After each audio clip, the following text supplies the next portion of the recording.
Bonjour et bienvenue dans l'épisode 4, déjà l'épisode 4 du podcast Désacralisation. C'est un épisode un peu particulier, déjà parce que 4 c'est mon chiffre préféré.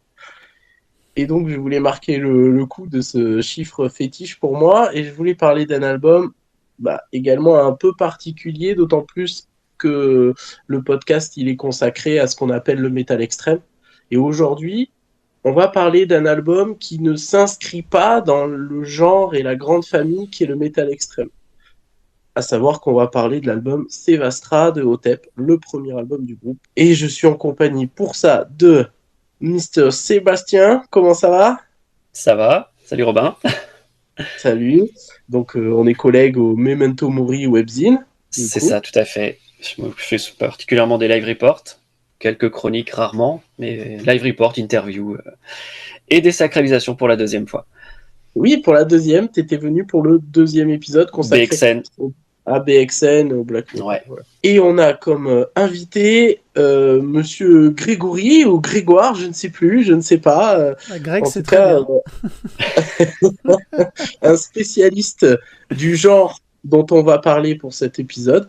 Genre un peu particulier parce que soumis un peu au feu des critiques et à quelques controverses dans le milieu du métal.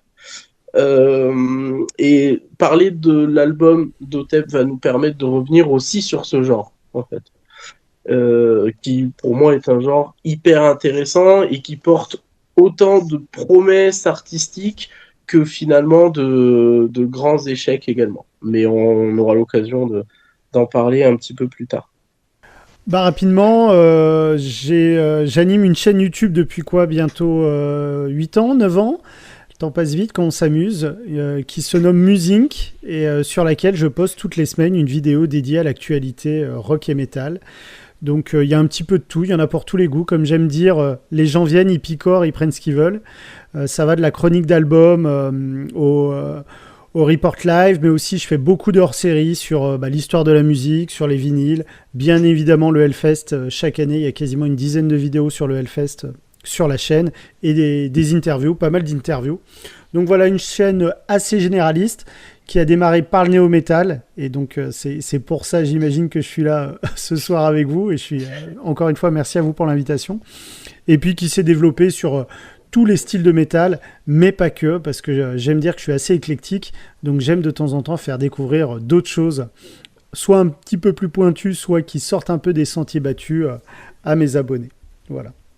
Ah bah super. Ah bah oui, alors effectivement, on t'a invité pour parler néo-metal, puisque Seb t'a présenté un peu comme un des spécialistes youtubeurs du genre en France, et un passionné de ce mouvement. Et moi, j'ai envie de dire que j'étais très content parce que ma crainte pour cet épisode, c'était de ne pas tomber sur des gens qui pourraient assumer leur amour du néo-metal. Mais ça, Voilà. je pense que c'est en train d'évoluer dans la scène. Et moi, je le vois. Je le vois quotidiennement et notamment au Hellfest. En fait, quand j'ai lancé la chaîne il y a 8-9 ans et que j'ai commencé à faire mon histoire du néo-metal, donc on en est à 14 épisodes maintenant, j'ai vite compris que le genre était mal aimé. Notamment par les métalleux, True métalleux. ouais, voilà, on va dire les puristes, les Les trous métalleux, gatekeepers. mais même à l'époque, le néo-metal avait mauvaise réputation et ceux qui écoutaient Maiden, Slayer ou compagnie, ils se foutaient un peu de la gueule de ceux qui écoutaient du néo-metal.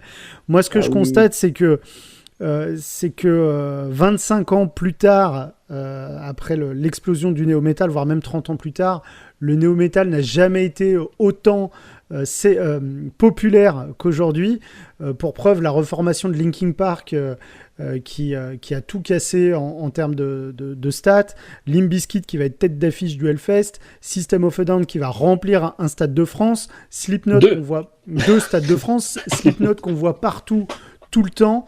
Enfin bref, aujourd'hui, je pense que la plupart des métalleux, en fait, avant, ne s'assumaient pas, parce que c'était pas classe de dire que t'étais fan de néo-metal. Souvent, les gens, ils te bâchaient dans la cour. Mais maintenant, enfin, les gens s'assument. Et je le vois dans le pit. T'as de plus en plus de trous, comme on dit, qui viennent être bangés sur du Limp Bizkit ou sur du Deftones, alors qu'avant, ils crachaient dans la soupe. Donc voilà, les choses évoluent et j'en suis très content. T'as aussi une nouvelle génération qui arrive aussi. Aux C'est États-Unis, il y a des nouveaux groupes qui ont été bercés à ça dans leur jeunesse, même qui n'étaient pas encore nés, à l'époque où les néo-metal explosaient. Et tu as plein de nouveaux groupes aux États-Unis qui sont en train de se faire remarquer, et le genre est en train de un peu revenir, quoi. Tout à fait, il y a un gros revival, et puis j'ai l'impression que le metalcore est un peu le nouveau nu metal, si tu veux. Aujourd'hui, les trous crachent un peu sur le metalcore, mais voilà, tout ce qui est nouveau, à un moment donné, ça fait peur aux gatekeepers, donc voilà, mais il faut s'assumer, il faut pas avoir honte de dire qu'on écoute du néo, quoi, à un moment donné. Alors, c'est intéressant parce qu'effectivement, on a l'impression que le temps, finalement, anoblit un peu le genre. Et puis aussi qu'il y a une question presque générationnelle, c'est-à-dire que moi, quand j'ai découvert le néo-metal, à son époque, à son apogée commercial, etc., j'étais trop jeune pour écouter. Donc moi, je suis venu un peu plus tard. Et je me suis mordu les doigts de ne pas avoir eu 17 ans en 99, voilà, hein, tout simplement. Mais non, j'avais 8 ans, donc je j'étais pas encore dans ça. Mais plus tard, presque une dizaine d'années après, pas tout à fait, j'ai plongé la tête la première dans ce genre par le biais de certains groupes. Et c'est vrai que moi, ben, enfin, t'arrives, t'es jeune, t'as 17, 18 ans, 19 ans, tu connais pas tout le milieu métal, t'as encore toute une formation musicale pour toi à faire. Et si tu dis que bah, le premier album de Limp Bizkit c'est un chef-d'œuvre ou que Korn pour toi ça a été une véritable révélation, oui, j'ai eu des regards un peu d'incompréhension, au mieux d'incompréhension et au pire de mépris en disant oh là là, mec, va écouter Death quoi, et puis tu reviendras. Voilà, en gros, c'est un peu ça l'idée. Moi, je fais partie des gens qui a découvert le métal par le biais du néo-métal, hein, et pas par le biais de Roots, Sepultura, comme on a souvent tendance à le dire. C'est souvent un album qu'on prend comme exemple pour rentrer dans vraiment le métal un peu hargneux, tout en ayant un aspect un peu commercial aussi, attractif, avec ce côté très groovy, etc. Moi, c'est vraiment avec Korn que j'ai découvert le son métal, le premier album de Korn, et que petit à petit, je suis rentré dans d'autres choses, musicalement, entre guillemets plus extrêmes, mais finalement, émotionnellement et dans ouais, la mise en danger émotionnelle, j'ai envie de dire, finalement, pas plus extrême que peut l'être le premier album de Korn ou le premier album d'Otep, comme on va pouvoir le voir. Et du coup, effectivement, il y a toute une nouvelle génération. Moi, aujourd'hui, je suis fan de métal extrême. J'écoute du black, du brutal death, du death tech, etc. C'est pas que je m'y connais dans ces genres, mais je commence à connaître pas mal de groupes quand même. J'aime beaucoup Slayer, etc. Et du coup, je pense que je fais aussi partie d'une génération qui est arrivée à nouer, à mettre tout ça dans la même sauce, entre guillemets. À pouvoir aimer Korn, Deftones, y compris les albums tardifs de Deftones, où ils s'éloignent pas mal du métal, entre guillemets, tout en kiffant, je sais pas moi, Disgorge, Guttural Secret, BXN, etc. Voilà, et Mais je tu sais, pense c'est pas qu'il y a forcément lié à la génération, puisque moi qui suis plus âgé que toi, j'ai découvert le néo-metal avec Life is Peachy de Korn en 96 quand il est sorti. ouais. Donc j'avais 18 ans. Et du coup, moi j'étais déjà dans le métal depuis quelques années, parce que j'ai découvert ça en 92. Je suis rentré avec les Guns, donc je suis toujours un gros fan aujourd'hui.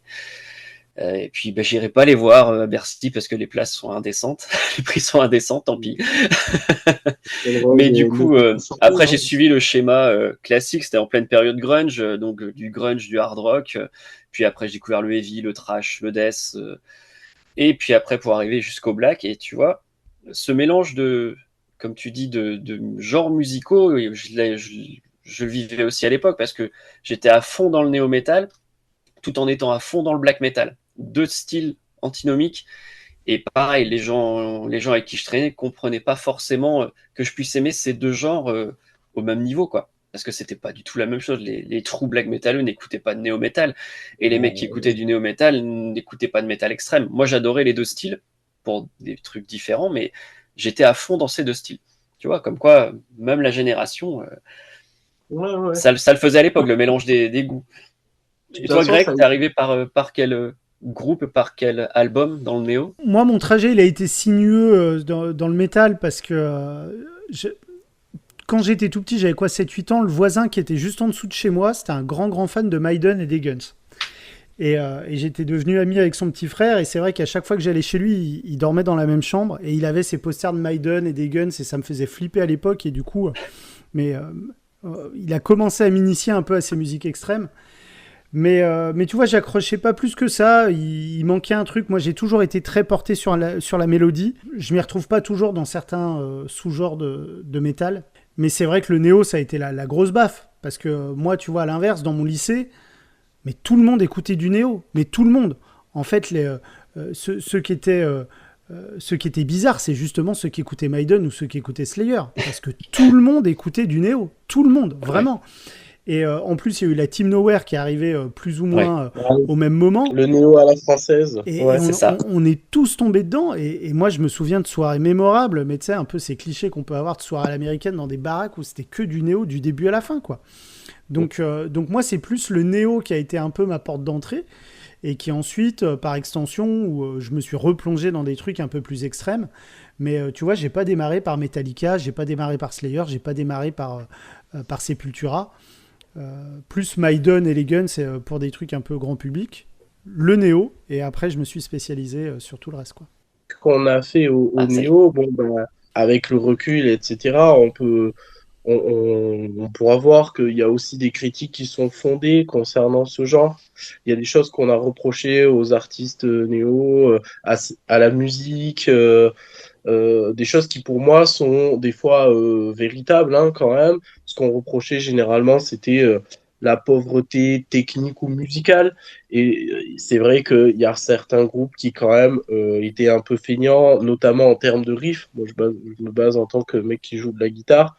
Il y avait des riffs néo, c'était quand même extrêmement sommaire. Et c'est vrai qu'au bout d'un moment, quand t'as envie d'être un peu musicien, quand tu as envie d'explorer des choses, tu peux plus te contenter de ça, entre guillemets. Voilà. Donc ça, c'est vrai qu'il y avait cet aspect dans le néo qui, moi, à un moment donné, m'a un peu énervé, entre guillemets, pas énervé, mais c'est une des raisons pour lesquelles je me suis un peu détaché du genre avant d'y revenir un petit peu.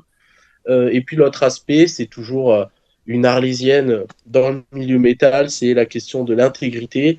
Et pour être intègre dans le métal, il faut pas vendre. Voilà, il faut pas faire des sous. Or, le néo-métal, c'était un genre qui côtoyait les sommets. Mais vraiment, les succès commerciaux, les mecs, c'était de vrais rockstars. C'était des gars qui allaient sur le tapis rouge, etc. Multimillionnaires, comme certains rappeurs peuvent l'être, comme certains chanteurs et chanteuses pop peuvent l'être. Ils étaient vraiment dans un énorme succès commercial et succès d'estime auprès d'un très très large public aussi. Et ça ne plaisait pas du tout à la plupart des métalleux qui se revendiquaient ou pas, hein, gatekeeper. Et on peut comprendre aussi avec le recul pourquoi. C'est vrai qu'on parlait de Limp Bizkit. Limp Bizkit, pour moi, dès le deuxième album, leur musique devient extrêmement formatée. Et Fred Durst, alors c'est une personnalité, il a peut-être des côtés très sympas, mais il a été finalement plus connu pour ses frasques et son excentricité de millionnaire que pour son talent de rappeur ou artistique dans la carrière de Limp Bizkit. Voilà. Donc il y a des choses comme ça, évidemment. J'ai compris aussi les critiques, quand elles étaient constructives, qu'on pouvait adresser à ce genre. Et on parlait de la Team Nowhere. Alors je connais pas toute l'histoire de la Team Nowhere, mais ça a été très très fugace, la Team Nowhere. Ça a été un projet qui a très vite, en tout cas dans mon impression, qui a très vite fini par faiblir de fait de tensions internes, de plus ou moins bons choix vers des directions artistiques plus ou moins discutables, etc. Je me souviens de le troisième album de Playmo, Rock, qui a été complètement conspué et pas du tout soutenu par les potes de la Team Nowhere. En fait, il y avait une incompréhension par rapport à ce qu'ils ont voulu faire à un moment donné. Et du coup, le genre, en tout cas en France, il a autant explosé qu'il a aussi, tout d'un coup, qui s'est un petit peu ramassé sur lui-même, quoi. Voilà, j'ai un peu ce sentiment. Je sais pas Je suis si pas tout à fait d'accord. Pas tout à fait. Ouais. C'est vrai qu'il est arrivé après le néo-metal américain, après néo-metal américain, on va dire le début, création du néo-metal, enfin le premier album, l'album fondateur, c'est le premier album de Korn en 94 de toute façon. C'est clair que ça démarre là. Premier album français qui a fait buzzer un peu, on va dire que c'est le premier Plémo. Qu'est-ce qui se passe en 99? Donc il y a quand même, t'as quand même quelques années d'écart. On va dire peut-être il y a eu le premier Watcha avant en 98. Watcha est encore sur une espèce de fusion néo, mais le premier album, et après, Team Nowhere, ouais, on va dire c'est la naissance de Team Nowhere, c'est premier Plémo, 99. Ça s'est étalé jusqu'à 2005, peut-être, à peu près. J'allais dire 2004, moi, 2004, ouais, 2005. Puisque après, dans ce sillage-là, Team Nowhere, c'était un peu la locomotive. Il y a plusieurs groupes qui se sont après inspirés. Il y a eu d'autres collectifs. Tu as eu Team Nowhere, tu as eu le collectif Corias à Marseille, tu as eu le collectif Antistatique à Toulouse. D'autres collectifs un peu moins connus peut-être après. Sriracha et d'autres aussi, non, Sriracha aussi, ouais. Mais après, t'avais aussi des groupes comme Lofo dans Sriracha ou Coloss As You Wish, des trucs plus fusion ou hardcore aussi. Mais t'avais des trucs néo aussi. Mais voilà, après, il y a d'autres groupes plus petits qui ont fait moins de bruit, qui sont arrivés dans le sillage. Tu vois, mais après, comme je pense à Babylon Pression, par exemple, qui a sorti un putain d'album, c'est en 2003, c'était leur premier album, Négative Génération.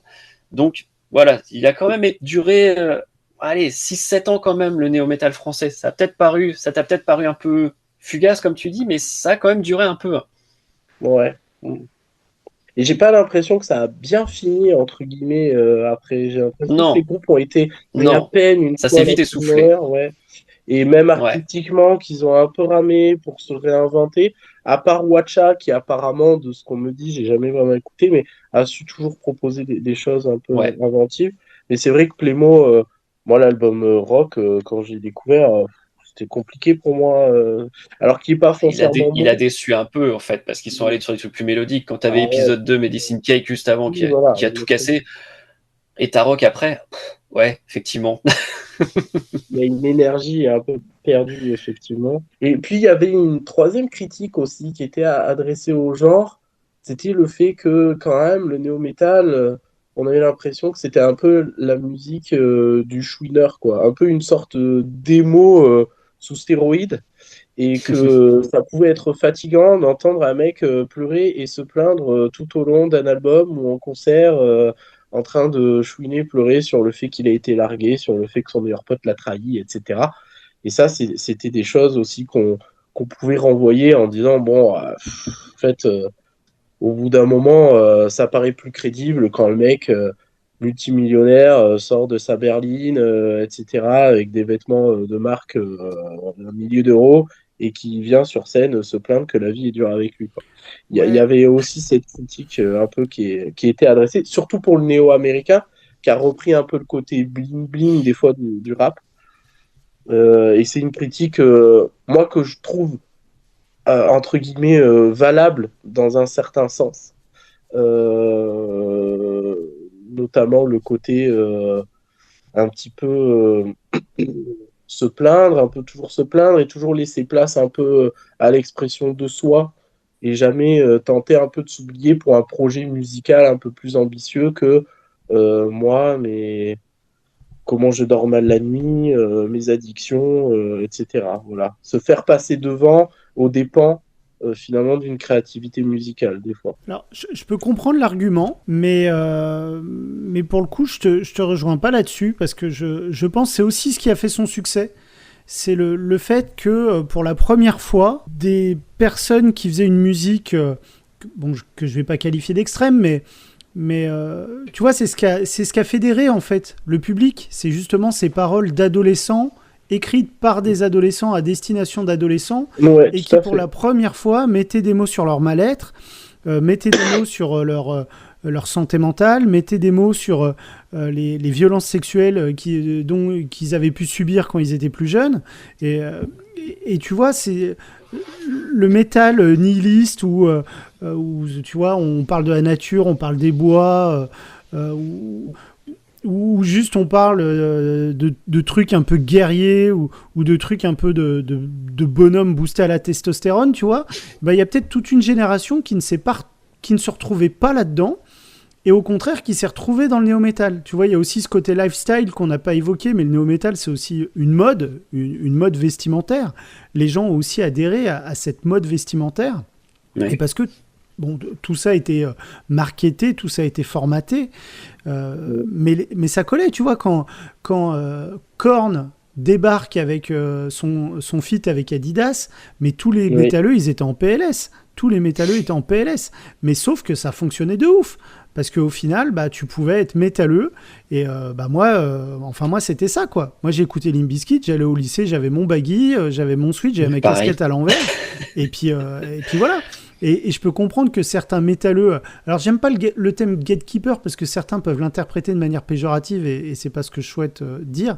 Mais certains puristes, ou certains métalleux de la première heure, bah c'est vrai que quand tu débarques avec ton baggy, ta casquette à l'envers et ton sweat Adidas, et puis que bah ils sont, tu vois, on joue sur les clichés, mais en fait c'est deux mondes qui pouvaient pas se comprendre et c'est deux mondes qui pouvaient pas se parler.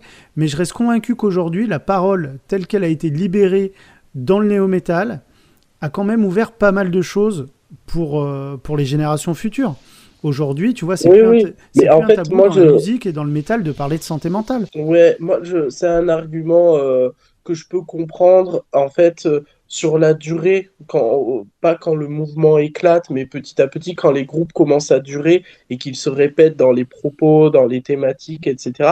Là, je trouve que c'est un argument valable. Mais après, la grande force du néo-metal, ça a été de mettre des paroles brutes, des fois d'ailleurs extrêmement brûlantes, violentes, de parler de sujets assez tabous et finalement de devenir alors plus extrême, mais pas dans la finalité d'être extrême, mais quand même d'apporter une forme de noirceur et une forme de quelque chose de très glauque aussi que certains groupes de métal extrême cherchaient dans des imageries qui en fait, comment dire, ils n'arrivaient pas à atteindre cette intensité parce que ils ne parlaient pas tout simplement de la vraie vie. Pour moi, le néo-metal, c'est le truc qui va te parler de tes difficultés quand tu es ado, que tu vis voilà, dans un pays comme la France, comme les States, etc. Ça va parler de tes relations, de la violence des relations aussi, qui peuvent se construire quand tu es adolescent ou jeune adulte. Pour moi, c'était quelque chose qui a vraiment été salvateur. Un peu comme certains rappeurs aussi qui se sont mis à parler de choses comme ça. Par exemple, Eminem, qui a d'ailleurs été plus ou moins associé au mouvement néo-metal, où tout d'un coup, c'est un mec qui se mettait à parler de ses galères à lui, etc. Et ça a été salvateur, ça a été novateur aussi dans ce genre de musique, parce que contrairement au grunge, c'était pas sous un aspect forcément dépressif ou alors une sorte de poésie des fois un peu contemplative du mal-être. C'était vraiment des paroles d'adolescents sans se préoccuper de construire une esthétique. Et ça, c'était pour moi hyper intéressant. Tout d'un coup, c'était juste quelqu'un en colère qui écrivait sa colère sans chercher à faire de jolies phrases, de jolies tournures, sans chercher à créer tout un décorum esthétique autour de ça. Et c'est pour moi, là, c'est pour ça que moi, je voulais parler notamment de l'album d'Otep, Sevastra, pour y venir, parce que je trouve qu'il a toute sa place dans ce qu'on peut considérer le métal extrême, bien que on ne le met pas dans ce genre-là. Mais c'est marrant le parallèle que tu as fait avec le grunge, je voulais le faire aussi, parce que ce côté un peu plaintif, chouineur, tu l'avais dans le grunge aussi.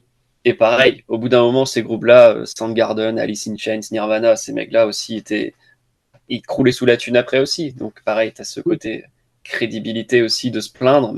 Oui. Tu le retrouvais là aussi. Dans le grunge, je trouve qu'il y avait une manière de se plaindre qui était différente dans le sens où, c'était différent. Par exemple, Kurt Cobain, quand il écrivait ses textes, c'était très poétique, c'était des imageries poétiques, etc. Un peu d'abstraction. Alice in Chains, ça pouvait être plus cru des fois, mais globalement, tu avais quand même pas mal de métaphores, d'images, tandis qu'avec Korn, quand il arrive, le mec il dit fuck you, je t'aime pas, tu m'as trahi, t'es qu'un enculé. Enfin, tu vois, il y a tout d'un coup une vulgarité, une familiarité du langage quotidien qui rentre dans la musique et qu'on utilise et qu'on scande. Et ça peut avoir très vite ses limites, mais en fait, au début, pour moi, j'ai trouvé ça hyper rafraîchissant. Et ça a été pour moi la force du genre, très clairement. Comme tu le disais, Greg, hein, vraiment, ça a été la grande force du genre aussi.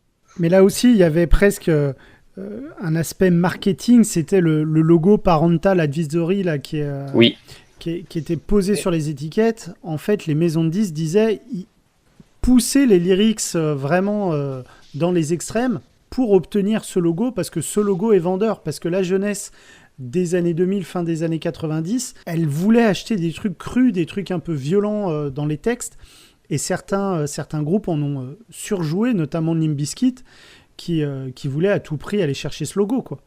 Et c'était pas usuel à l'époque pour les groupes de métal d'avoir ce logo affiché sur leur disque. Donc ça aussi, c'était une nouveauté. Il y en a eu, mais c'était pas usuel. Et puis, bon, par exemple, alors moi j'aime bien, hein, je suis un death métalleux, hein, vraiment, donc j'aime beaucoup Cannibal Corpse, mais Cannibal Corpse, ça ne m'a jamais fasciné, effrayé ou mis mal à l'aise, que ce soit les paroles ou toute l'esthétique autour, avec les pochettes d'albums censurées, etc. Ça ne m'a jamais fait ni chaud ni froid, parce que c'était tellement grotesque et surjoué que de toute manière, il y avait quelque chose de pas réaliste. Et le néo-metal, je trouve qu'il a amené une violence qui est réaliste. C'est-à-dire que bah, dans la vie, on s'est tous pris à un moment donné, j'en sais rien, on s'est tous pris un chagrin d'amour, une rupture amoureuse assez violente, qu'on peut estimer une trahison amicale, la tombée dans certaines addictions, etc. Et du coup, ce côté assez réaliste, froid, cru et sans phare, pour moi, ça a permis quand même au genre aussi, effectivement, de toucher un public dont le grand guignol, et je dis ça sans être péjoratif, mais d'Iron Maiden, etc., toute la mise en scène que pouvaient avoir, pareil aussi les Guns, etc., tout ça, ça ne pouvait pas leur parler, en fait. Ils avaient besoin d'aller chercher autre chose et d'entendre des gens qui parlaient de leurs problèmes et de leurs galères au quotidien en tant qu'adolescent ou jeune adulte. Ça a été la grande force. Je sais pas après s'il y a eu une panique morale autour du néo-metal, comme il y a pu y avoir une panique morale dans les années 80 avec certains groupes de hard rock ou dits de shock rock. Mais en tout cas, il y avait une des langues qui se déliaient et qui abordaient des sujets qu'on n'entendait pas du tout dans le métal, ou alors de manière très romantisée, très esthétisée, et de façon très finalement un peu dépassée, parce qu'on avait envie de poser les mots sur ce qui pouvait se passer dans le quotidien des jeunes. Mais c'est intéressant le terme que tu utilises de romantiser. Faut voir aussi c'est quoi les influences des principaux leaders des groupes. Ces mecs-là, quand ils étaient ados, tu vois, Cobain, Bennington, il écoutait du grunge et il était déjà dans toutes ces musiques un peu dépressives, un peu tournées sur les addictions, sur les trucs comme ça. Jonathan Davis, Chino Moreno, c'est des mecs qui ils étaient plongés dans le post-punk et dans la new wave, qui eux aussi ont des paroles hyper glauques parfois, hyper sombres, hyper dark. Et en fait, c'est des mecs qui viennent de là, tout simplement. Donc, ils ont juste reproduit ce qu'eux-mêmes écoutaient quand ils étaient ados. C'est des gars qui écoutaient déjà des musiques déprimantes, de base. Oui. Mais, oui, ça leur parlait. Donc après, en fait, ils viennent d'un héritage qui est plus vieux qu'eux, entre guillemets. De toute façon, on ne crée jamais à partir de rien. Mais je pense qu'ils ont remis au goût du jour. Et dans la formule remettre au goût du jour, je pense qu'ils ont mis, je dis ça sans provocation, une certaine dose de vulgarité. Une forme presque de parler de langage de la rue, alors pas forcément du ghetto, mais du langage des ados, des jeunes. Ouais. Un peu plus cru. Avec les insultes, les expressions, alors qu'aujourd'hui on pourrait qualifier d'homophobe, de misogyne, etc. Mais le langage familier, quand tu es en conflit avec quelqu'un, que tu n'as pas envie de passer par quatre chemins, quoi. Voilà, tout simplement. Et ça, c'est intéressant parce que du coup, cet héritage, ils sont passés de quelque chose d'assez romantique au sens premier du terme, hein, par rapport au mouvement littéraire, à quelque chose d'assez naturaliste finalement. Mais tout en reprenant le fait que quand même, ils étaient déprimés, qu'il y avait un côté sombre de la vie, etc.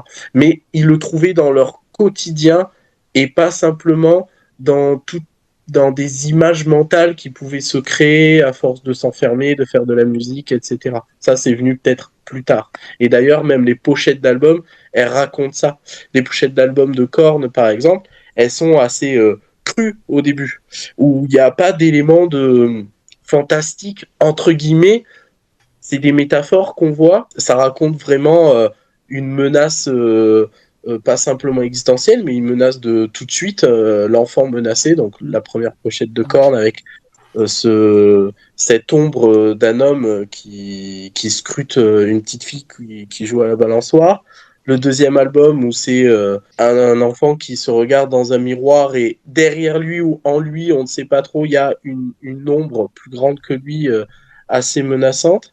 Et dès le troisième album, ce qui va avec le succès commercial, la pochette faite par le dessinateur, le créateur de Spawn, là, tout d'un coup, il y a des éléments entre guillemets pas romantique, mais un petit peu plus fantastique, avec cette grande colline, des milliers d'enfants qui suivent quelqu'un qui va, entre guillemets, qui joue à la marelle, qui va se jeter dans le vide. Avec Issues, on revient à quelque chose un peu plus réaliste, entre guillemets, avec une poupée qui peut évoquer beaucoup de choses. Et puis après, on revient à nouveau sur des choses, des éléments un peu fantastiques. Et c'est pareil pour les Deftones. Si on observe les pochettes, alors la première, moi, j'ai jamais rien compris à ce qu'elle voulait dire. La deuxième, très crue, très réaliste, pris sur le vif, mal cadré, enfin aucun souci esthétique. Et en même temps, ben, c'est ce qui la rend magnifique. Et dès le troisième album, White Pony, alors qu'ils s'éloignent du genre, ils vont proposer des choses beaucoup plus esthétisées, beaucoup plus travaillées dans les pochettes, etc., jusqu'à atteindre une forme de poésie un peu abstraite, voilà, avec des albums comme Gore, où c'est des troupeaux de flamands qui volent, etc., où on se dit, qu'est-ce que ça fout là? C'est joli, hein, mais voilà. Et ça, c'est marrant parce que le genre lui-même a créé une innovation en devenant très naturaliste, très réaliste, en se débarrassant de plein d'affecteries poétiques, mais quand même les groupes ont fini par y revenir aussi, parce que tu peux pas construire non plus une carrière uniquement sur parler comme un ado, ressentir comme un ado, s'exprimer comme un ado, etc. Enfin voilà, c'était en tout cas un peu moi ce que je pense du genre, de ses forces et de ses limites. Voilà, le genre est assez brut de décoffrage, assez naturaliste dans son approche et dans sa façon d'aborder les thématiques, apporte des thématiques neuves, notamment les questions, alors les rapports hommes-femmes, même si c'est pas tout à fait conscient chez les chanteurs et les auteurs des textes, et aussi la question des violences sexuelles, que ce soit les violences sexuelles dans les relations amoureuses ou les violences sexuelles sur mineurs, en fait. Et donc, il y a plein de sujets comme ça, l'addiction aux drogues qui arrivent, etc., de manière très brute. Et là, c'est là où le premier album d'Otep, il est intéressant parce que pour moi, il arrive un peu à mettre entre guillemets tout le monde d'accord, bien qu'il ne mette pas tout le monde d'accord. Il arrive avec une esthétique plutôt métal, plutôt horreur, presque horreur, on pourrait dire horreur. Il arrive avec des paroles poétiques et pour autant aussi extrêmement violente, avec des familiarités, une façon des fois même ghetto de s'exprimer. Et il arrive aussi avec une charge politique qui est hyper intéressante parce que pour moi, c'était s'il y avait un genre dans la grande famille de métal dont l'angle mort était le politique, c'était le néo-métal pour moi. Parce que toujours dans je me contemple, je regarde mes blessures, etc. Mais on n'arrivait pas à en faire un sujet, entre guillemets, un peu sociétal dans les textes. Pour moi, hein, mais peut-être que j'ai tort, c'était en tout cas mon sentiment quand j'écoutais les groupes. Et là, Otep arrive et propose une synthèse, mais incroyable, où tout se marie très très bien, où on a affaire à un imaginaire incroyable, à des questionnements politiques, à des questionnements intimes, à une mise en scène de la souffrance et en même temps une souffrance aussi à l'état brut qui n'est pas mise en scène. Et donc pour moi, l'album d'Otep Sevastra, il représente le meilleur du néo-metal. Ouais, il représente vraiment toute la force du néo-metal et en même temps toute la force de ce que le néo-metal a pu laisser derrière lui, de ce qui me semble. À savoir un goût prononcé pour une esthétique qui tend vers une forme d'imaginaire, fantastique, horreur, voilà. Et en même temps, la question aussi du politique, c'est-à-dire comment on transforme ces souffrances en un combat politique, comment on politise la question de l'intime. et c'est tout. Alors, je vais pas rentrer dans le truc je vais pas faire de politique là, mais c'est toute la question des mouvements féministes, etc. C'est de dire nos préoccupations en tant que femmes, nos préoccupations en tant qu'homosexuels, etc.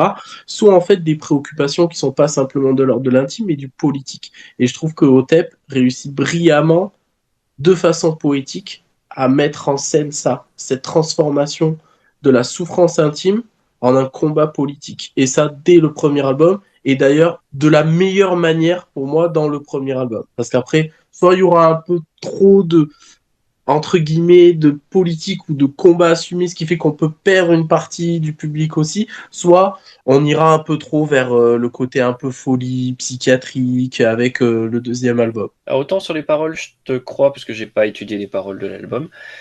Autant musicalement, on est clairement sur un cahier des charges ultra précis de ce que doit être le néo-metal.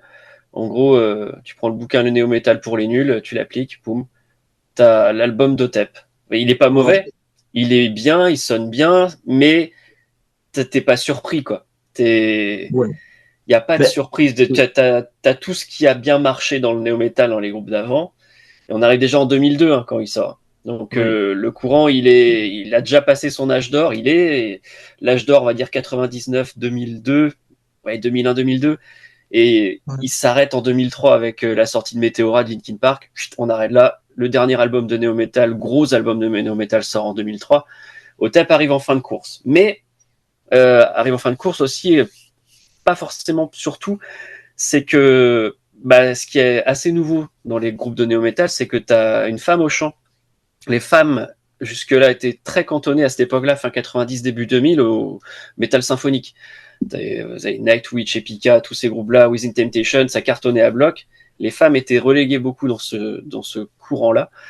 Mais avec l'arrivée c'était les Canadiennes de Kitty en 99, là, les femmes arrivent dans le néo-metal, et ça a ouvert la voie. Et donc, Otep était un peu dans la continuité de ça, et c'est assez nouveau. C'est en ça que l'album et le groupe Otep a marché, parce que la nana était charismatique, avait une voix de folie, hein, faut le dire, hein, clairement, les growls sont assez époustouflants, mais autrement, musicalement, ouais, c'est pas... Ouais. Alors moi, là où je te rejoins musicalement, c'est que effectivement, il y a pas de surprise. Ouais. Mais ce que j'ai aimé, c'est que moi, qui adorais Korn et tout, j'ai entendu un groupe de néo mettre de la double, avoir un jeu de batterie quand même plus musclé, un peu moins groovy et plus musclé, et un jeu de guitare aussi un peu plus métal. Ça se rapproche un peu plus de Slipknot que de Korn. Moi, je trouve et c'est pour ça qu'on a utilisé le terme néo-death à l'époque, que je trouvais complètement nul comme terme. Pour Slipknot, ils l'ont déjà utilisé. Pour Otep, il a été utilisé aussi. Clairement, on est dans cette étiquette-là que je trouvais néo et death, pour moi, aucun rapport. Mais ouais, ça a été utilisé pour Slipknot et Otep, effectivement, qui était une espèce de néo-metal brutal, quoi. Ouais, violent. Il fait partie de ces albums qui sont très difficiles à cataloguer. Par exemple, il y en a qui disent que System, c'est pas du néo, que Slipknot, c'est pas du néo. C'est très difficile de qualifier l'album d'Otep. Pour moi, il y a 3 vagues dans le néo-metal. Il y a la première vague, les groupes précurseurs, donc les premiers Deftones, les premiers Korn, à la rigueur, les premiers Limp Bizkit, et encore, où là, on est vraiment dans la fusion, dans l'expérimentation. C'est ceux qui vont poser un peu les fondations du genre. Ensuite, on a la deuxième vague au début des années 2000, là où il y a les majors qui rentrent en action, et on arrive avec des très grosses productions. On va avoir les Disturbed, on va avoir les Papa Roach, on va avoir le 3e album de Limp Bizkit qui est surproduit jusqu'à la gueule, les albums de Linkin Park bien évidemment. Et en fait, moi j'ai l'impression qu'Otep, c'est un peu une réaction à ça, c'est-à-dire fuck tous ces trucs surproduits, tous ces trucs trop propres, tous ces trucs trop marketés. On retombe dans un extrême, parce que la musique c'est un cycle, hein. À chaque fois qu'il y a un truc trop doux qui naît, il y a un genre plus extrême qui va naître pour le combattre. Il y a de multiples exemples dans l'histoire de la musique, et Otep, je le ressens vraiment comme ça, une réponse exacerbée et à ces trucs un peu aseptisés qui commençaient à arriver au début des années nubiles. Tu vois, moi je pense à des Alien Farm ou des trucs complètement mais à vomir, tu vois, où tu te dis putain, mais le néo-metal ça devenait ça quoi. Et en fait Otep a dit non, stop, maintenant on va remettre un peu de testostérone là-dedans, et quelque part c'est peut-être l'album qui a tué le néo. Alors pas que, hein, et ça on pourra développer la discussion, mais tu l'as dit Seb, il y a tout dedans. En fait, il y a le chant à la Jonathan Davis. Moi, je ressens beaucoup de petites sonorités, de la manière de chanter de Jonathan Davis. Il y a tu l'as dit, des riffs à la Slipknot. Moi, je trouve il y a des trucs un peu barrés à la System à des moments. Mudvayne aussi un peu, il y a aussi du Mudvayne. Il y a un côté parfois un peu indus aussi, effectivement. Oui. Mais voilà, ça, en gros, c'est le testament du néo. On y retrouve tout ce qui a fait la force du néo, mais elle a cassé le jouet, quoi. Moi, je le vois comme ça, cet album. Ouais, et elle a cassé le jouet parce que finalement, pour moi, hein, mais parce que moi j'adore cet album, elle en a, alors comme tu disais, exacerbé et quelque part un peu, d'une certaine manière, un peu transcendé un peu tout ce qu'on pouvait faire avec le néo aussi. C'est-à-dire que elle fait un peu sa Jonathan Davis, mais en fait pour moi, je vais dire un truc qui va être scandaleux, mais elle fait peut-être mieux Jonathan Davis que Jonathan Davis, dans le sens où elle arrive quand même à avoir une voix death, elle arrive à, je sais pas comment dire, à avoir des textes qui vont être aussi crus que ceux de Korn, tout en pouvant partir dans des envolées poétiques, ce dont Korn, au début de leur carrière, est incapable. Et du coup, pour moi, elle arrive toujours avec un truc en plus. Voilà, en gros, c'est un peu ça. Et du coup, pour moi, sa manière de casser le jouet, c'est aussi sa manière de dire, ben voilà, moi j'ai gravi le sommet de la montagne, si tu vas plus loin que moi, c'est que t'as pris l'avion. C'est que t'es pas un montagnard, en fait. Voilà. Mais tu vois, c'est un peu comme ça. Moi, je fais souvent, ça me fait beaucoup penser au morceau Daddy, qui est le morceau de fin du tout premier album de Korn. Il est culte, hein, qui a traumatisé tout le monde. Jonathan Davis s'est vraiment poussé dans ses derniers retranchements par Ross Robinson pour vraiment sortir ses tripes. Et en fait, Otep, mais que ce soit sur le morceau d'intro où elle susurre comme ça, elle raconte un petit peu ses trucs, et même sur d'autres morceaux, mais on pense à du Daddy, quoi. On pense vraiment à ce morceau-là. C'est vrai. Ce qu'on n'a peut-être pas dit en intro, c'est comment est né ce projet, d'où vient la genèse de ce projet. En fait, la chanteuse, elle vient du spoken word. Elle a été repérée comme ça. Elle faisait du spoken word dans des clubs et dans des bars. Alors, je sais pas si c'est Los Angeles. Ouais. Et du coup, elle a vraiment cette manière de parler. Elle se qualifie elle-même comme étant une poétesse, une artiste visuelle avant d'être une musicienne. En fait, la musique est venue après. Elle s'est mise à la musique parce qu'elle voulait mettre en musique ses textes, mais elle-même n'était pas musicienne. Donc en fait, la base de tout, c'est vraiment le texte. Contrairement à la musique en règle générale, où en fait le texte arrive après la musique. Donc tout cet album, il est conçu avant tout par le texte et pour le texte, et pas pour la musique. Donc c'est aussi ce qui en fait quelque chose d'assez atypique dans le milieu, et notamment à cette époque-là. Et justement, le Otep, le groupe, et Otep Shamaya, la chanteuse, j'avais lu un truc comme quoi ça venait de poète en anglais, P-O-E-T, et l'anagramme était Otep. Donc ça venait justement de là où elle venait avant, une espèce de poétesse. Son pseudo, elle avait chopé comme ça. Ouais, et puis oui, alors moi c'est un truc qui m'a beaucoup plu parce que je reprochais, pas que dans le néo, hein, mais je reprochais à la plupart des groupes de métal, encore aujourd'hui je leur reproche d'avoir des paroles vraiment pas très intéressantes, soit trop obscures pour être un minimum assimilées, soit pas assez intimes et ils se dévoilent pas assez émotionnellement pour arriver à te faire rentrer, donc ils se cachent derrière du mysticisme, des histoires gore, des histoires de donjons et dragons, etc. Donc moi, dans le métal, pour moi, une des grandes faiblesses, c'est quand même les textes. Et avec Otep, là, j'étais content parce que je trouvais tout d'un coup des textes effectivement violents. J'étais content, j'avais envie de violence. Poétique, j'étais content, j'aimais bien la poésie. Engagé et en même temps intime aussi. Et ça, pour moi, c'est une des grandes forces du groupe OTEP, de leur chanteuse, et de cet album, où pour moi, elle réussit ses plus beaux textes, hein, d'ailleurs, dans cet album. On reparlera vite fait de la carrière du groupe, mais moi, je trouve que, en soi, le groupe OTEP, je le recommanderais pas. Pour moi, c'est quasi le groupe d'un seul album. Voilà. Et de cet album-là. Et cette grande force du texte, chez les métalleux, j'ai l'impression que ça passe toujours en second, après la musique. Mais sauf que moi, j'ai toujours considéré que c'était quasi l'égal de la musique. Il y avait des genres où je pouvais comprendre que ça pouvait passer en secondaire. Mais en fait, moi, il me fallait quand même que je sois nourri aussi dans ça. Énormément de groupes, y compris mes groupes préférés, m'ont toujours un peu frustré dans leur approche des paroles, où on sentait que c'était vraiment en secondaire, ou qu'il n'y avait pas de travail voilà, de politique, d'articulation des mots, etc. Et avec OTEP, là j'ai compris que putain, on pouvait faire alors du néo, du métal, une musique violente, avec quand même son petit lot de mélodies, voilà, et en même temps hyper interpréter ses textes et déclamer des textes qui étaient, comment dire, assez exigeants quand même, finalement, dans OTEP. Il y a une forme d'exigence, ça va pas forcément de soi, la compréhension des textes. Il y a tellement de références, soit à l'histoire, soit à des choses un peu mystiques aussi, soit à l'histoire personnelle aussi de la chanteuse, que des fois ça peut être compliqué de la suivre, entre guillemets.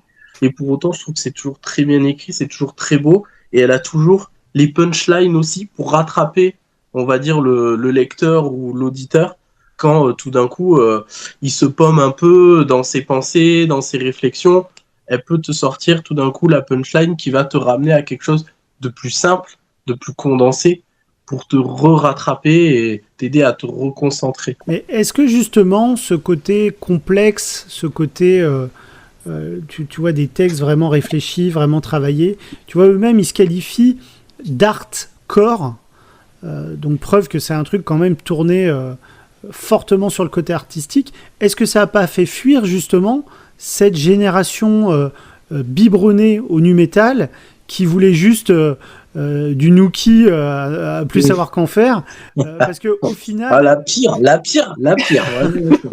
au final, l'album, tu l'as dit en intro, il s'est classé que 145e au Billboard 200. Ouais, Je crois c'est que pas c'est un énorme. des plus Ils ont pris mauvais Terrible, c'est résultats. Capitol Records. Il y avait un pari sur cet album, hein, je pense. Il y avait un pari commercial. Hein. Ouais, Ils mais se je crois sont que t'as dit, ils pas ont fait... un premier album d'un groupe de néo qui s'est classé aussi bas au Billboard. Ouais, Donc c'est ouais. un échec cuisant si tu veux. Alors là, Oui, ça veut tout pas à dire que fait. l'album est mauvais, mais commercialement parlant, c'est un échec cuisant. Oui. Mais ils sont Mais arrivés un moi, peu après la guerre aussi, c'est ça. ouais, ils sont arrivés après la guerre. Ils proposaient effectivement, comme tu disais, Greg, quelque chose qui pouvait aussi perdre un peu l'auditeur de par alors la complexité et la masse aussi de texte. Parce qu'en fait, il y a une sacrée masse de texte hein, dans les compos d'Otep. Mais moi, j'ai envie de dire, les néo-métalleux, ils ont été un peu déstabilisés par ça, ou ça a été compliqué pour y rentrer. Mais j'ai presque envie de dire, en fait, la plupart des métalleux, ça va être compliqué pour eux d'y rentrer. Or, pour moi, le grand intérêt de cet album, musicalement, on a dit que c'était quand même assez convenu. C'est habité, c'est incarné, c'est bien foutu, c'est bien pensé. Je pense à la chanson, par exemple, Battle Ready, avec son final ultra lourd. Voilà, il y a des petites idées comme ça qui font que ça reste accrocheur, violent et, euh, et écoutable, mais il n'y a pas d'innovation à proprement parler. Donc finalement, toute la force pour moi de l'album et du groupe, là, c'était de proposer des textes un peu novateurs, avec un nouveau vocabulaire, aller piocher dans des mythologies dont on avait assez peu l'habitude dans le métal, plus d'aborder des thématiques voilà, que le néo, lui, avait déjà soulevées. Il y a autre Mais chose aussi qui a pu faire fuir, qui moi m'avait fait fuir à l'époque. Autant le début de l'album, je trouve que le démarrage est tout super, les 4 premiers titres, mais le soufflet retombe très vite parce que je trouve qu'elle use et abuse des murmures et chuchotements. Il y en a trop, quoi. Et même jusqu'à la fin de l'album, enfin, t'as que ça. Et ça s'essouffle très. Je trouve que le soufflet retombe très vite, quoi. Tu passes les 4 premiers titres. Mais il est Et presque un ouais, peu long, non, cet c'est album? ça. Il fait 1 heure. Hein. Il fait 1 heure et c'était un peu les formats de l'époque. Maintenant, on est sur des formats un peu plus courts. Mais là, ouais, 1 heure, faut se l'avaler. Je trouve, ouais, il est trop long. trop long. Il y a un Il aurait moi, mérité d'être un petit peu plus concentré. Je suis pas d'accord dans le sens où vraiment je trouve que toutes les compos, à part peut-être la quatrième justement, My Confession, je trouve que toutes les compos elles sont incroyables. Mais en fait moi je l'ai tellement écouté, je Oui. le connaissais par cœur que voilà, j'ai été un familier de ces 1 heure sans problème. C'est juste la chanson cachée qui est un peu nulle. Je Oui. crois que c'est un message aux frères décédés de la chanteuse. Je sais plus si à l'époque il était décédé ou pas d'ailleurs, mais bon, ça c'est un truc hyper intime, un petit secret, on va dire, une piste cachée, mais qui musicalement, comment dire, n'apporte absolument rien à l'album. Donc pour moi, la dernière compo, c'est vraiment Just Don't Tea, avec la référence de la secte, des suicides forcés de la secte. Je sais plus comment s'appelait cette secte d'ailleurs. Mais voilà, plein de références historiques, de faits divers, machin. Bon, bref, c'est incroyable. Mais du coup, moi, cet album, il s'essouffle jamais. Ils arrivent toujours. Et les brûlots de l'album, c'est la dernière piste, Battle Ready. Et comment elle s'appelle? C'est la 8e piste, Possession. Possession aussi, je trouve que c'est un tube incroyable. Voilà. Donc, pour moi, il s'essouffle pas. Par contre, la formule, dans l'album, elle se renouvelle pas à proprement parler. C'est-à-dire que dans la deuxième piste, Blood Pigs, une fois passé l'intro, ben, elle te fait toute la palette qu'elle va te faire pendant tout l'album. C'est ça. Et du coup, c'est peut-être ça le truc qui, des fois, quand toi, t'es pas fan en soi de son interprétation, etc., ben, en fait, t'écoutes les 3 premiers titres, effectivement, comme tu disais, t'as tout compris de ce qui allait être proposé jusqu'à la fin. Voilà. Il va pas y avoir de surprise dans l'interprétation ni dans la musique une fois que tu as compris ce que c'était avec les 3 premières pistes. Voilà, ça C'est c'est exactement ça. peu. Après, on a parlé rapidement, on a droppé son nom, la Terry Date. Oui. Moi, je vous pose une question parce que donc Terry Date, pour rappel, qui est un des producteurs iconiques du néo-metal avec Ross Robinson, hein, c'est quand même lui qui est derrière le premier, enfin les 2 premiers Deftones, c'est lui qui est derrière les 3 premiers Limp Bizkit, c'est lui qui est derrière le premier album de Stein également. Oui, Stein aussi, ouais. Donc, oh là là. Donc grosse. Ouais, mais tu vois le premier album de Stein, donc c'est Dysfunction, je crois. C'est un album de death, quoi, quasiment. Ouais. Il est d'une violence extrême, ce truc. Et après, ils ont fait Break the Circle, qui est, où là, ils se sont perdus. Mais le premier album était vraiment vénère et vraiment hyper dark, hyper obscur. Mais la question que je me pose, c'est cette production, elle est en béton armé. Il n'y a rien à dire. Le disque, on le voit, il a super bien vieilli. Tout est là. Mais est-ce que, justement... En fait, je me demande, est-ce que c'était le bon producteur ? Terry Date, c'est la caution néo. Donc, quelque part, c'est peut-être Terry Date qui rattache cet album au mouvement néo. Mais est-ce que cet album n'aurait pas pu connaître une carrière encore plus dingue si ça n'avait pas été Terry Date, mais si ça avait été un mec qui ne serait pas parti justement dans un délire néo et qui aurait plus exploité cette fibre un peu artistique d'Otep? Moi, je pense qu'il aurait mérité d'être plus crade. Un peu comme l'étaient les 2 premiers Slipknot. Tu vois, Terry Date, il pouvait avoir ce côté un peu cracra à l'album Run the Fure de Deftones. Oui. C'est un son qui est un peu cracra quand même. Les guitares, elles sont hyper saturées. Enfin, c'est quand même un son à la fois hyper imposant, hyper lourd, hyper blockbuster entre guillemets, et en même temps, il y a un petit côté grungy, je trouve, qu'il apporte.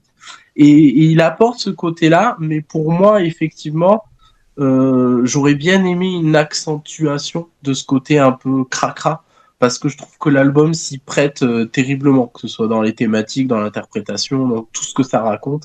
Le côté vraiment cracra, presque un côté Ross Robinson en fait. Ouais. Voilà. Ouais. Et j'ai une autre question pour vous, parce que comme vous, j'imagine, je l'ai beaucoup réécouté ces derniers jours là pour préparer ce podcast. Moi, à des moments, ça me fait penser à du proto Marilyn Manson, sur le côté un peu glauque, sur une manière de chanter un petit peu crade, un petit peu un peu période Portrait of an American Family. Ah oui, je trouve il y a une ambiance qui plane sur ce disque qui m'a beaucoup fait penser à Manson. Alors, il n'y a rien à voir avec le rapprochement, effectivement.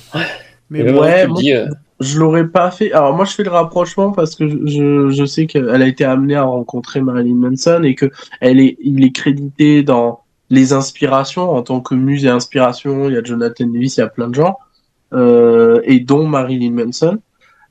Après, pour moi, la comparaison, elle s'arrête dans le sens où, par exemple, si tu parles de Portrait of an American Family, il y a un côté très punk régressif dans Portrait of an American Family, avec une provocation très pipi caca entre guillemets. Et je dis pas ça avec un humour très pipi caca où il va venir un peu, en gros, on va regarder un Walt Disney, mais on va regarder la princesse faire caca sur le prince, quoi. C'est un peu ça l'idée de Portrait of American Family. C'est comment tu vas détourner des images d'enfance, mais plus par provocation que par réellement parce que il y a une âme tourmentée, voilà. Et du coup, pour moi, la comparaison, elle s'arrête vraiment là. Moi, je trouve que Portrait of American Family, ce côté un peu scato, il prête à rire, entre guillemets. Il a encore un côté un peu, entre guillemets, innocent, où tu sens tellement la provocation, que du coup, bah, tu rigoles, quoi. T'es là, ouais, d'accord, Keken Sodomie, quoi. Voilà. Oui, voilà. Voilà, c'est rigolo, quoi. Tandis que bah, Sévastra, Otep, quand elle te parle de violences sexuelles, etc., bah, non, tu rigoles pas trop, quoi. Que ce soit dans sa manière de le dire, de le raconter, de le mettre en musique, ou des images qu'elle peut trouver pour illustrer la violence sexuelle, tu rigoles pas, tu dis pas le caca. Et je reviens avec Voilà. ce lien avec Jonathan Davis et Korn parce que et ce morceau d'Adi parce que Jonathan Davis lui aussi a subi des violences sexuelles quand il était jeune.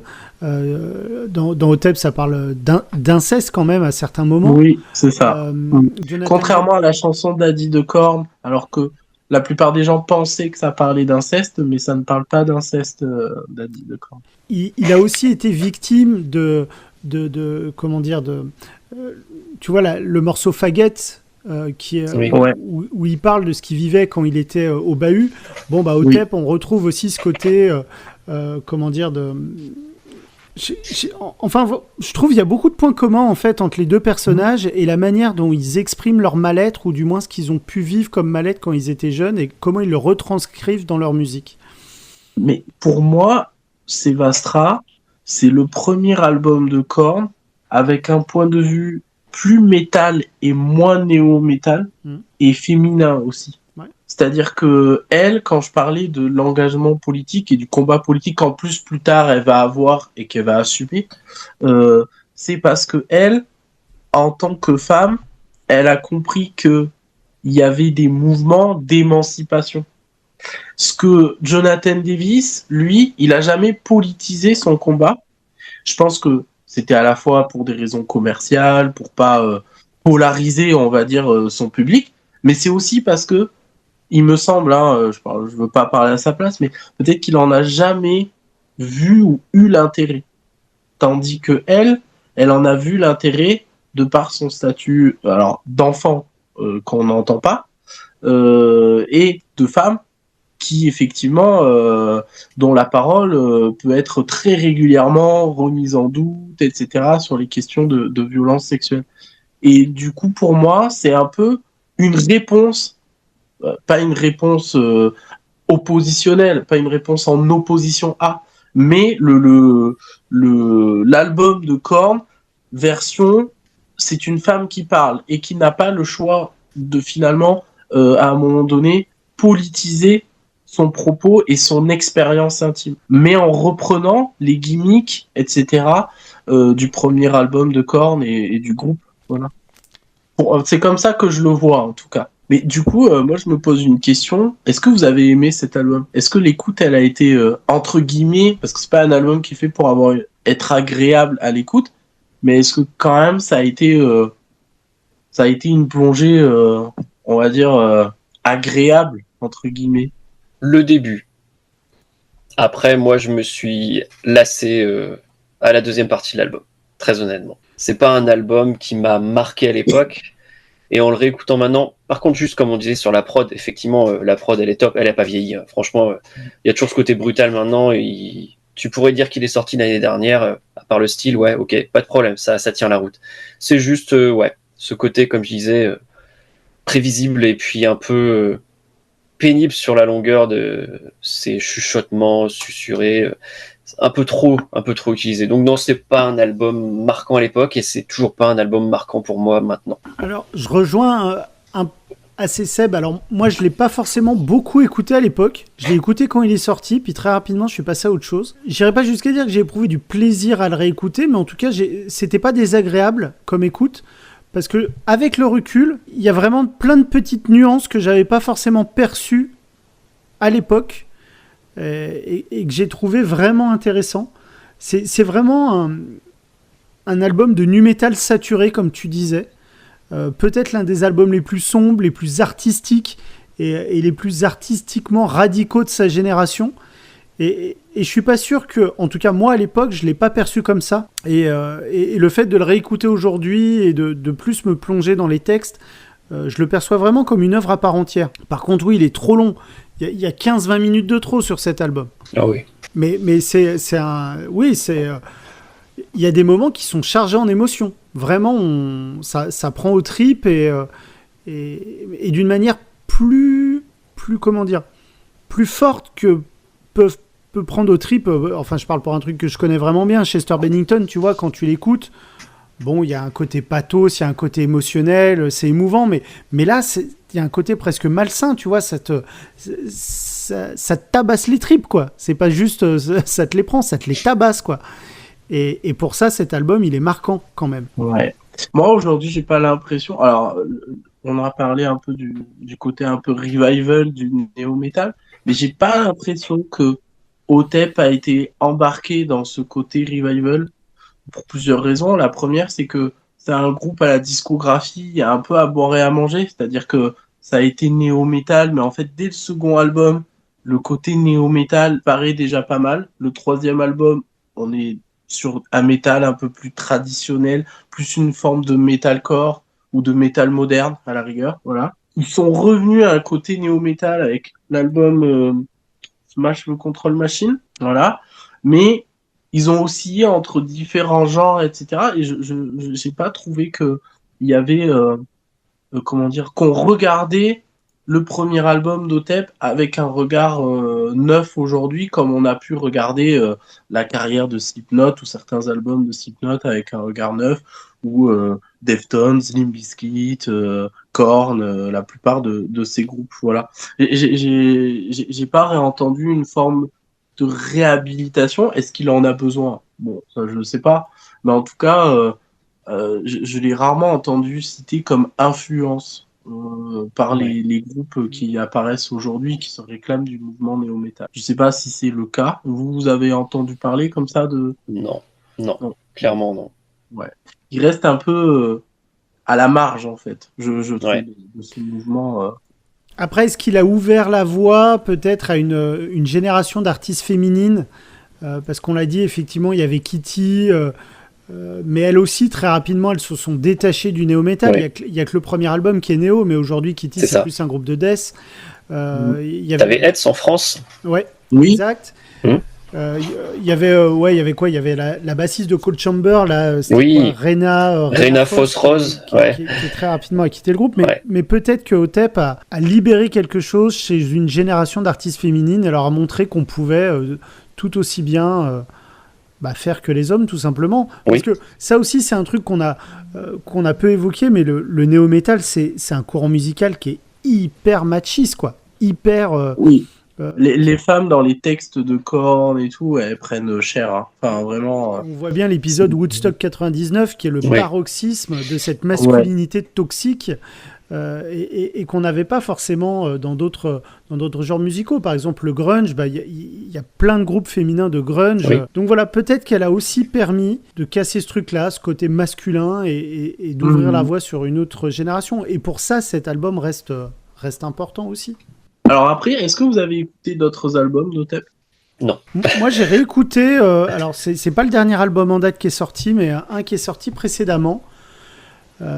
J'ai plus le nom en tête et j'avoue que j'ai pas accroché de ouf, quoi. Ouais.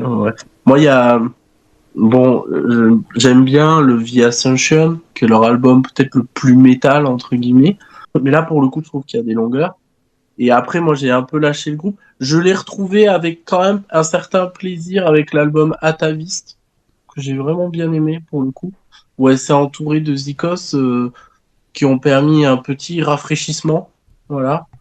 Donc moi, si je conseille à des personnes qui nous écoutent de creuser la question OTEP, je leur dis n'écoutez pas toute la discographie, ça vaut pas le coup, parce qu'effectivement, le côté arty a des fois bien trop pris le dessus sur le côté musical. C'est-à-dire que des fois, il y a un album qui s'appelle Hydra, j'ai l'impression qu'elle a oublié que les gens voulaient écouter de la musique et pas des poèmes scandés ou des choses comme ça. Il y a cette première maladresse déjà qui apparaît dans le premier album. Il y a une chanson qui s'appelle comment elle s'appelle? Faute, faute, faute, faute.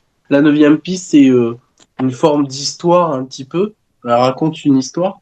C'est long, c'est chiant. Enfin, je veux dire, en soi, c'est bien écrit quand tu apprécies le côté spoken word, effectivement, tu peux. Mais en fait, quand tu écoutes le premier album d'Otep, c'est pas pour écouter quelqu'un raconter une histoire, c'est fait pour écouter quelqu'un hurler son histoire avec les musicos derrière qui te mettent un groove et une violence.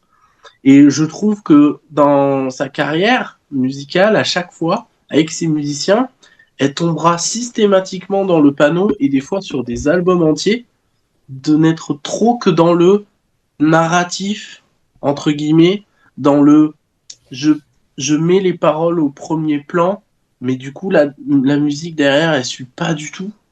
Où on voit qu'on n'a pas du tout peaufiné pour que ça colle, etc. Donc moi, je conseillerais jamais aux gens d'écouter l'entièreté de la discographie d'Otep. C'est trop chiant, c'est trop... Voilà. Je conseillerais vraiment le premier album. Si on veut vraiment le côté psychiatrique, glauque malsain, pousser les potards à fond, le deuxième aussi, House of Secret, mais il contient déjà beaucoup de longueur pour moi. Il est aussi très chiant, très glauque et très chiant, voilà. Et après, il y a The Ascension et Atavist. C'est vraiment... Et Atavist, ça serait vraiment la période moderne du groupe que je conseillerais parce que l'album, là, il est plutôt équilibré. Il y a une piste chiante et il y a une reprise des Doors qui est super bien, où ils ont vraiment réussi la reprise. Donc voilà, ça serait vraiment le seul album que je conseillerais pour ceux qui ont apprécié Sévastre. Mais pour moi, c'est vraiment le groupe ouais, d'un album, quelque part. Hein. Je trouve que leur meilleure œuvre, ça restera leur premier album, ce qui est un peu une malédiction, je trouve, pour les artistes. Quand c'est leur premier coup qui est le meilleur, c'est compliqué après, je trouve. Bon, ben voilà, je pense qu'on a tout dit. On a fait le tour. Et oui, une dernière chose. Ouais. Moi, je voulais dire, donc, Désacralisation, le podcast parle de métal extrême, mais du coup, pour moi, je sais pas si vous êtes d'accord, mais cet album, on a beau dire que c'est du néo-métal, je dirais toujours que c'est quand même du métal extrême aussi, même s'il n'est pas répertorié dans la famille, dans le genre métal extrême. Je trouve que dans ce qu'il apporte, il est extrême, il est radical, il a une proposition qui peut pas totalement laisser indifférent. Voilà, c'est un petit peu Il est ça. brutal. Il est brutal, donc oui. Ça, oui. Je suis d'accord. Ouais, tout à fait. Bon, ben voilà, la réhabilitation est faite. Moi, c'est bon. Vraiment, tout va bien. C'est bon. On a procédé au vote, vous avez été d'accord. Tout le reste. Bon, il faut l'écouter en tout cas. Qu'il soit Faut l'écouter. réhabilité ou pas, il faut aller l'écouter. Ouais, Ça vaut le coup d'y jeter une oreille quand même, oui. Tout à fait. ouais, moi, je le trouve. Bon, moi, j'ai un parti pris. Voilà, moi, je l'adore vraiment. Mais je le trouve intéressant dans ce qu'il va proposer avec les potards à fond, effectivement. Et je conseillerais toujours aux gens de faire l'effort, d'aller checker les paroles ou des traductions des paroles, parce que pour moi, c'est vraiment un album. Il y a plein de groupes de métal où on peut ne pas regarder les paroles, on va pas passer à côté de la proposition. Mais OTEP, pour moi, si on ne check pas les paroles, je pense qu'on perd 50% de l'intérêt du truc. C'est vrai. Ah ouais. Pour moi, vraiment, et alors, ce qui fait qu'on peut perdre des gens, etc. D'accord, ok, soit, c'est leur choix. Mais en fait, c'est comme si tu regardes la moitié du film. Pour moi, hein, voilà. Bah écoutez, moi je vous remercie en tout cas d'avoir participé à cet épisode 4. épisode important pour moi. Merci à toi. Merci pour l'invitation. Et puis au plaisir évidemment de se retrouver, parler de bien d'autres œuvres. Alors là, n'est pas prévu un album de Néo en soi plus tard, mais si jamais, Greg, je pourrais tout à fait te transmettre des propositions si jamais il y a des œuvres ou des artistes qui t'intéressent, que tu as envie de connaître, t'hésites pas. Voilà. Volontiers, avec plaisir. C'était très sympa en tout cas. Merci à vous deux. Ouais, merci à toi aussi, Greg. Merci beaucoup. Merci, Robin. Bon, sayonara. Hein. Ouais. À bientôt. À la prochaine. Ouais. Ciao.